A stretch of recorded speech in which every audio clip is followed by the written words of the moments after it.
Republican Congressman from Texas, Lance Gooden. Congressman, it's great to have you on. Far-left Congresswoman Pramila Jayapal took a pretty good swing at you and your colleagues today. Listen to her and I'll get your response. Their ideas are too extreme for the American people. Like, the interesting thing about this is despite all of the anti-immigrant rhetoric, the American people still support immigration. They still want to see a humane immigration system.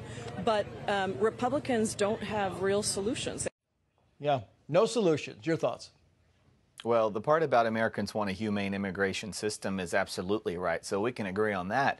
But what I don't agree with is the characterization of our plan as inhumane or immoral or non-Christian. We're trying to enforce immigration laws that protect Americans. We're trying to give legitimate asylum seekers their place in line, whereas right now that system's being abused. Everyone's coming across the border, claiming asylum. They're false claims. They're being shipped out all over the United States. Groups like Catholic Charities with money from Homeland are making this happen, and Democrats don't have a plan, and they don't want to get on board with securing our border.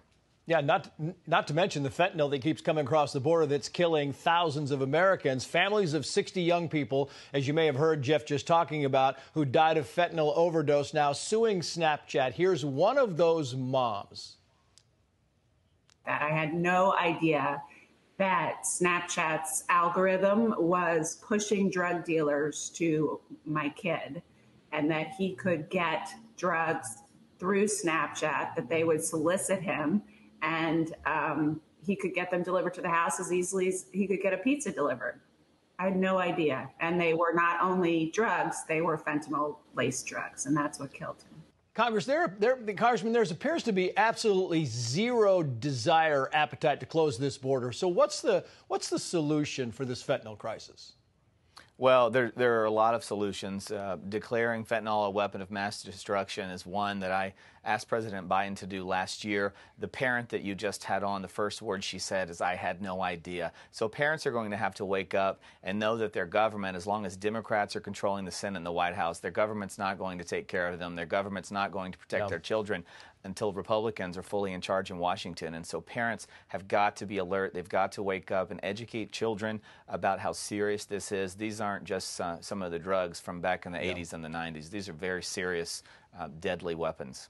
FoxNews.com wrote the following here. The production of America's #1 killer, fentanyl, often begins in China with the creation of the drug's precursor chemicals. Then those chemicals are shipped to Mexico, where fentanyl is manufactured and subsequently distributed primarily by the Sinaloa and Jalisco cartels. You think it's actually a decent idea to maybe sue the cartels, sue the Chinese, sue the governments?